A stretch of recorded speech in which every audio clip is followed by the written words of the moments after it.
جناب آقای درخشان بفرمایید. بسم الله الرحمن الرحیم. 100 نکته غیر حسن بباید که تا کسی مقبول طبع مردم صاحب نظر شود. سلام بر نبی مکرم اسلام، سلام و درود بر شما نمایندگان ملت شریف ایران. امروز کشور عزیزمان مام میهن مورد هجمه تبلیغاتی بیگانگان قرار گرفته و از هر فرصتی برای ضربه زدن به ملت ایران استفاده می کنند.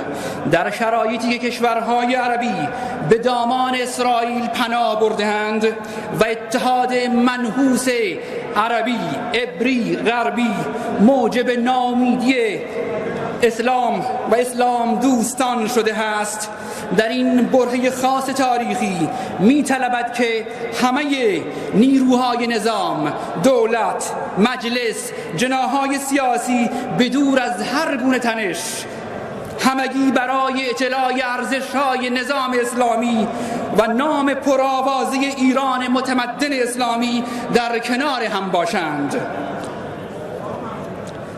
جناب رئیس جمهور، اوضاع اقتصادی کشور در یکی از اسفناکترین دوره‌های تاریخی خود قرار دارد. تورم، گرانی، وضعیت نابسامان بورس که سرمایه‌های مردم را بلعید و مهمتر از آن فسادهای خرد و کلانی که ارزش‌های کشور را زیر سوال برده، جملگی ناشی از مدیران ناکارآمد و غیر تخصصی و غیر متعهدی که در مناصب حساس و کلیدی تصمیم گیری و تصمیم سازی قرار گرفتند.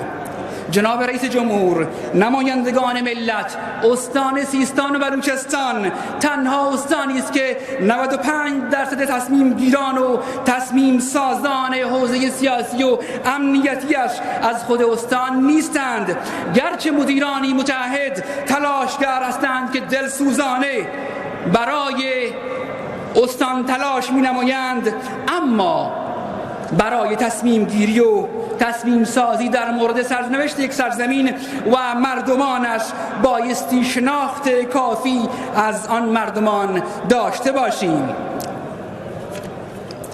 ضمن تشکر از جانفشانی های نیروهای عزیز نظامی و انتظامی، متاسفانه در ایام اخیر برخی برخوردهای نیروی انتظامی موجب رنجش مردم انقلابی شده است. از نیروی انتظامی به عنوان مظهر اقتدار و امنیت بیشتر از اینا انتظار داریم. مبادا این رفتارها باعث بدبینی نسبت به نیروی مقتدر انتظامی شود.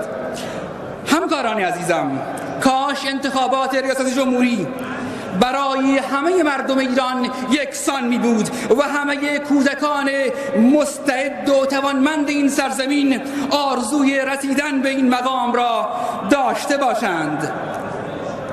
وزیر محترم امور خارجه جناب دکتر ظریف، شما که استاد مذاکرات در شرایط خاص هستید، برای مردم استان سیستان و بلوچستان، خاصاً مرزنشینان جنوب شرقی کشور، مرز پیشین از اهمیتی خاص برخوردار است. مرزی که ارزش مبادلات تجاریش قابل توجه، مرزی که اشتغال، معیشت و ارتزاق صدها هزار مرزنشین را تأمین خواهد کرد. در همین گذشته‌های نزدیک صحبت‌ها از این قرار بود که طرف پاکستانی انگیزه و رغبتی برای گشایش مرز پیشین ندارد. خوشبختانه مسئولین پاکستانی در روز افتتاح گذرگاه مرزی ریمدان تلویحاً رضایتمندی خود را با توجه به رایزنی‌های حضرت عالی در سفر اخیرتان به پاکستان اعلام کردند. با توجه به جمیع این موضوعات از شما وزیر محترم تقاضا دارم که با فعال کردن دیپلماسی اقتصادی این خواسته مرزنشینان جنوب شرقی کشور را محقق بنمایید. نمایندگان ملت، حوزه انتخابی ایران شهر به عنوان بزرگترین حوزه انتخابی کشور با بیش از 800,000 نفر جمعیت، با بیش از 50,000 کیلومتر مربع مساحت، بعضاً از برخی استانهای کشور هم بزرگتر می باشد، می‌طلبد که شما نمایندگان ملت توجه ویژه‌ای برای افزایش تعداد نمایندگان این حوزه انتخابیه بر اساس اصل 64 قانون اساسی داشته باشید. وزیر محترم نیرو، محرومیت و عدم دسترسی مردمان بسیاری از روستاهای حوزه انتخابی به آب شرب و بی‌توجهی مسئولین امر کم کم به یک تراژدی غمناک تبدیل می شود. شما فریاد تشنگی مردمان لاشار را کی می خواهید بشنوید؟ نمایندگان همکارم در سفر به استان از نزدیک این فریاد مردم را شنیدند. وزیر محترم نفت، آیا شایسته است مردم عزیز ما در کشوری که صاحب بزرگترین منابع گازی تشکر میکنم از برادر